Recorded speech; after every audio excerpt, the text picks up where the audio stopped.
Well people, good morning. In this video I talk about two topics of my exposition. The topics are ubiquitous to computing and biometrics. Well, ubiquitous computing.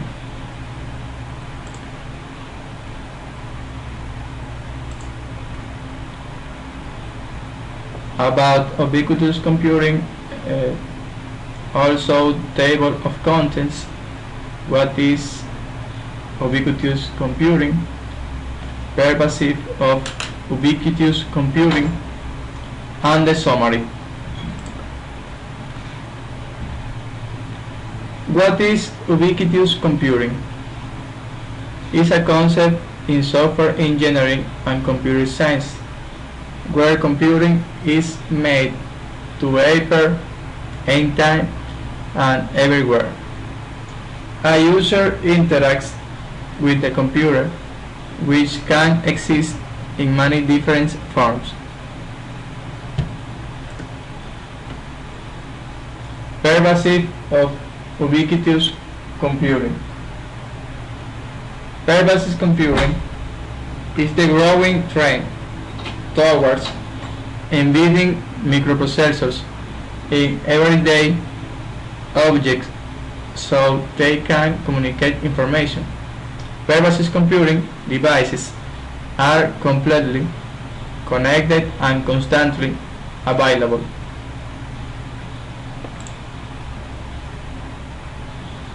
Pervasive computing relies on the convergence of wireless technologies, advanced electronics, and the Internet. The products are connected to the Internet, and the data they generate is easily available. Look at this video that explains more about ubiquitous computing.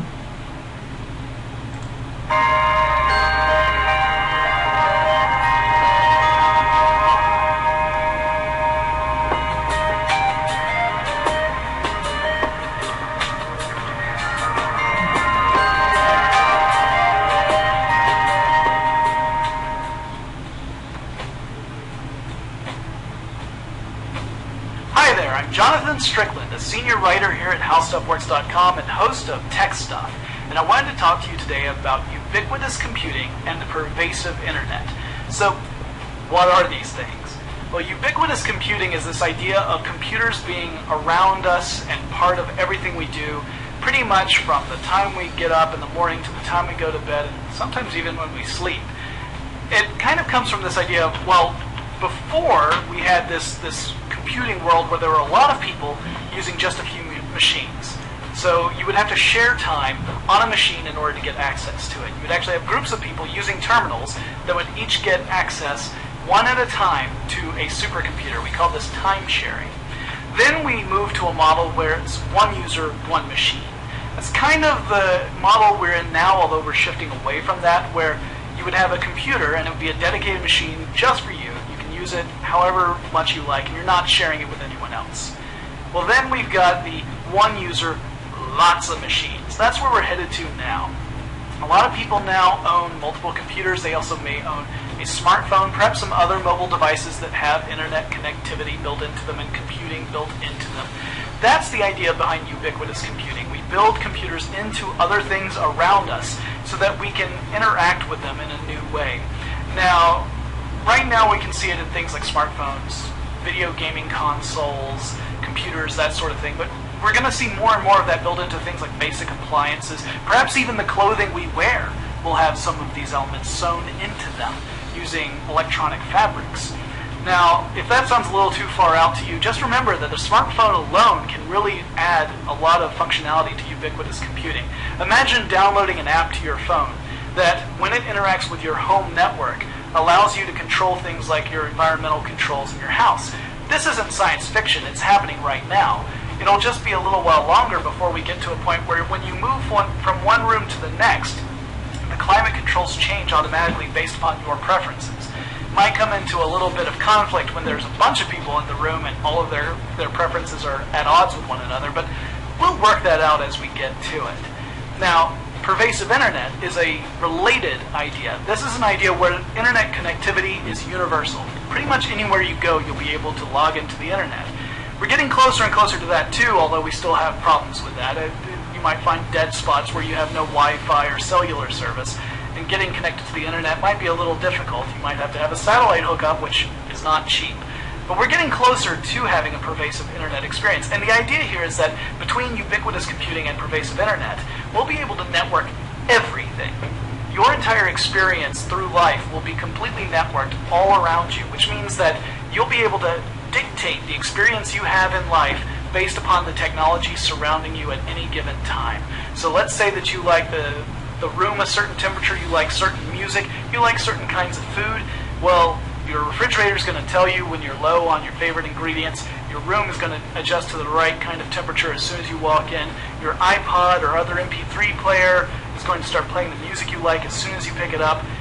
These are the ideas that we're moving toward. We're not that far away from it. We're already seeing hints of it in our daily lives. But trust me, in 5 or 10 years, it's going to be everywhere. You're going to love it. For more on this and thousands of other topics, visit howstuffworks.com. And don't forget to check out our other podcasts, free, on iTunes.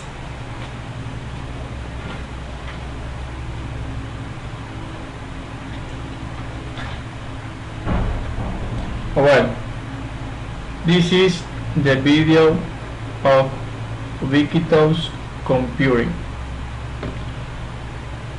Next, the summary.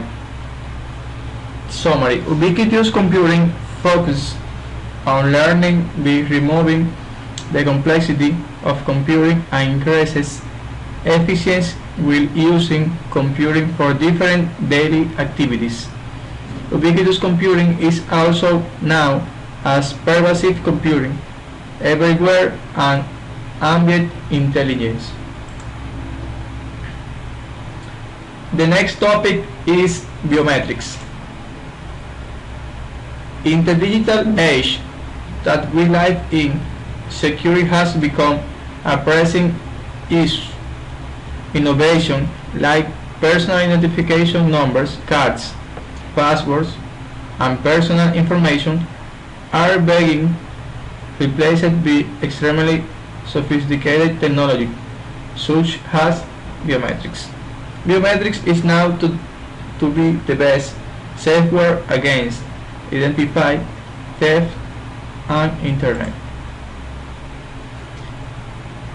Table of contents, concept of biometrics, adaptive biometric system, multimodal biometric system, and the summary.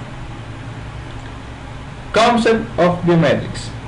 Biometrics refers to metrics related to human characteristics.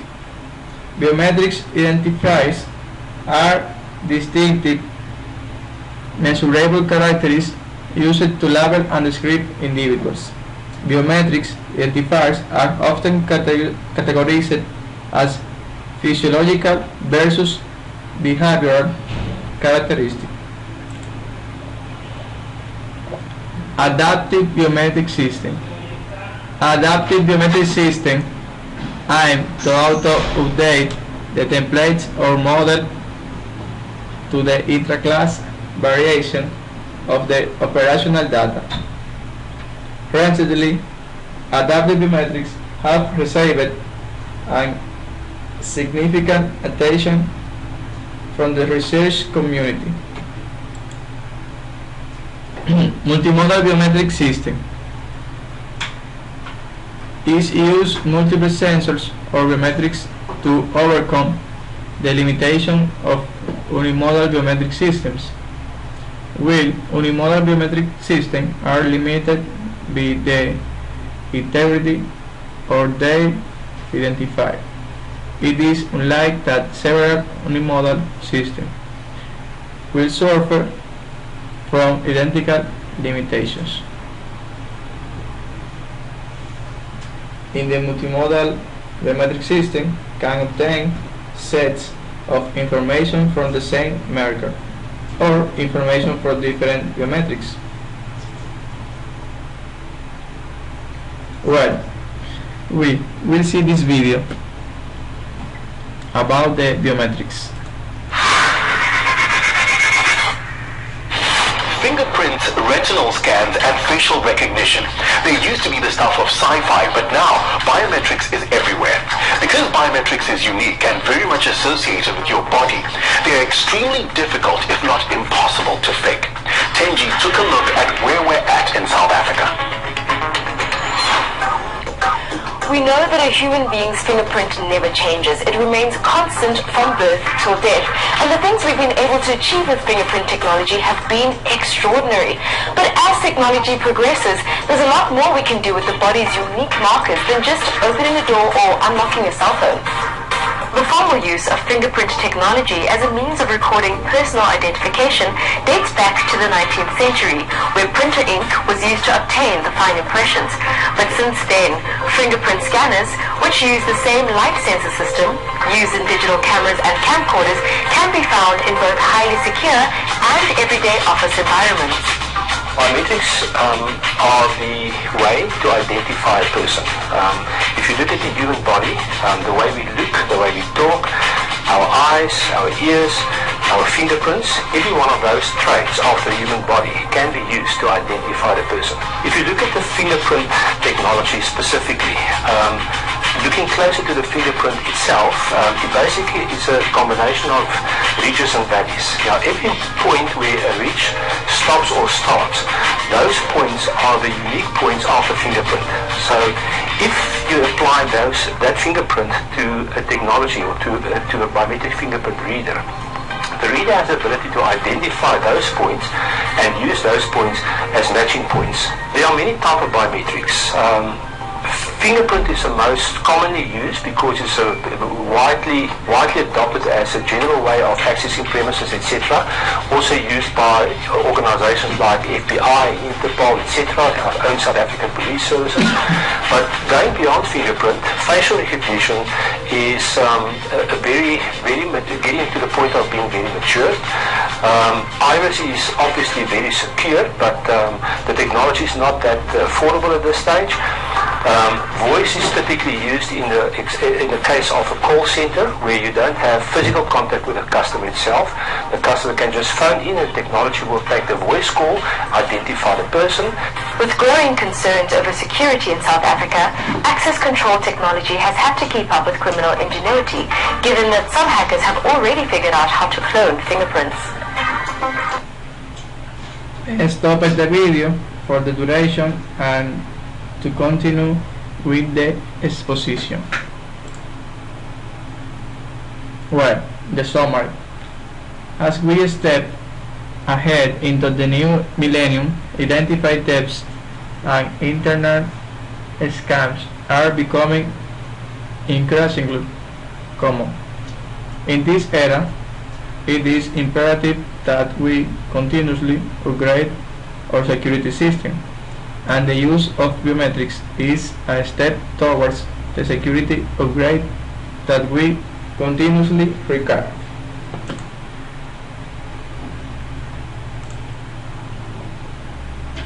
Thanks for your attention.